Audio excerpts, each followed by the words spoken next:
I wasn't gonna make this video initially because the movies that make for good reviews are the really good ones and the really bad ones, or at the very least ones that are unique or noteworthy in some way, and Thor 4 is none of those. It's fine, I guess. It's a safe, inconsequential, cookie-cutter, joke-infested exercise in formulism. There, that sounds more comprehensive. I think it's time to coin a term for these superhero flicks, like super sitcoms with superheroes, as no 5 minutes of screen time make it through production without 10 to 12 jokes at minimum, even if it's at the expense of the plot, or the characters, or the very idea of the movie you're making. This is par for the course, of course, as this is Taika Waititi's MO, which takes me to the point that perhaps this film would have benefited from a different director. For better or worse, each new iteration of Thor has evolved the character in some way, each iteration except this one, and Marvel used to pride themselves on bringing in different talents with different visions, and then mangling those visions to fit their style guide, but that's a different story. Yet in this case, they must have looked at the trainloads of money that Ragnarok made them and said, yes please, that again, exactly the same, verbatim, same director, same structure, same everything. And that's exactly what Thor Dumb and Dumber is. It's Thor Ragnarok 2.0, actually it's not even that. Ragnarok is Ragnarok 2.0, this is Ragnarok 0.5. Does that make sense? No, of course not.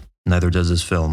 We introduce a new random baddie with a hastily written backstory who humbles our hero, who then goes on a mostly pointless side quest where they confront some grandstanding character that we've dumbed down and turned into a pathetic weasel, escapes and battles the baddie and loses, but then wins the end. The difference is that it's less original the second time around, the jokes don't hit as hard, the supporting cast is less interesting, and we no longer have the benefit of building our way towards a larger narrative like we did with Infinity War, as all of these newer flicks are just aimless side quests floating through space. Phase whatever it is now can be summed up as a Naruto filler arc. And if it seems like I'm giving this movie shit, just remember that I said it's fine. Not to reopen the previous can of worms, but I find it funny how this is supposed to be a film about Thor finding himself again, but that ends in a way that can be summed up as either A, inconclusive, B, Thor is a miserable fuck who can't protect anyone he cares about, or C, Thor is a dad. All of a sudden. Which, at the risk of spoiling things, I have to address this film's gigantic martyr complex. Yes, progressive themes, whammon are the real heroes, yada yada, but these movies have a funny way of showing it. First, it was the multiverse of bullshit that turned the powerful, stoic, empathetic heroine into a psychopathic supervillain along with the family values she's supposed to represent and did absolutely nothing to redeem her till the bitter end. And here, the embodiment of the feminine gets martyred more brutally than a Game of Thrones wedding, all for the purpose of, I don't know what the purpose was, other than for the sake of a martyr complex bigger than Batman's. By the way, let's split up and give the God Killer a chance to take us out one by one instead of taking him out together, because tension. And since we're flirting with spoilers here, I'll just say this. Whoever reaches the center of the universe can make a wish, but Thor never thinks to do so. And if it's just the first person to ever reach it, then why does no one assume that someone might have already been there? And if it's not just the first person to get there, then why did Thanos bother with the stones at all when he could have just kidnapped Heimdall and forced him to take him there, or most likely have gotten there on his own? If there is some deeper meaning embedded in Thor pun and blunder, I couldn't be bothered to find it. I just felt empty by the end of it. But it was okay up until then, I swear. It's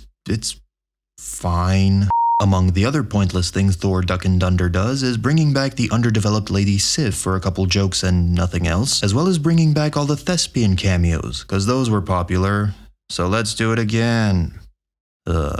It should be obvious by now that I probably didn't enjoy Ragnarok as much as most of you did, but at least that movie had an original vision, whereas Thor Come and Dumpster doesn't have an original bone in its body. It's so obsessed with being its predecessor that it walks like it, talks like it, wears its clothes, and plans to murder the original and take its place. But hey, at least we ingested an ungodly amount of steroids for this. Worth it. Once again, just like with Ragnarok, I feel there's a strong skeleton provided here. Loss of self, love, cancer, an altercation with the gods, the justifiable anger against the gods, and just like in Ragnarok, we only get glimpses of all that, as 96% of the runtime is filled with gags of varying degrees of cheapness. It's like Marvel really has developed a phobia for anything that might elicit any real feeling. Yeah, it tries to do some cute stuff with fatherhood and empowering the Asgardian children in a scene that finally makes him look like the king that he was meant to be and foreshadowed to be for so long, but it just doesn't land for me. Too little, too late. If I had to compare, I'd say Thor Done and Dusted most resembles Pirates of the Caribbean on Stranger Tides, a film that has all of the fun ingredients of the series and that its creators put genuine effort into, but which ends up feeling like a pointless, throwaway adventure that fails to be as compelling as its predecessors.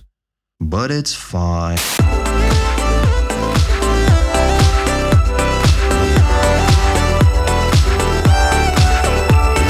Oh by the way, Marvel, Christian Bale was great and all, but it's not the actor that makes the villain memorable, it's the writing.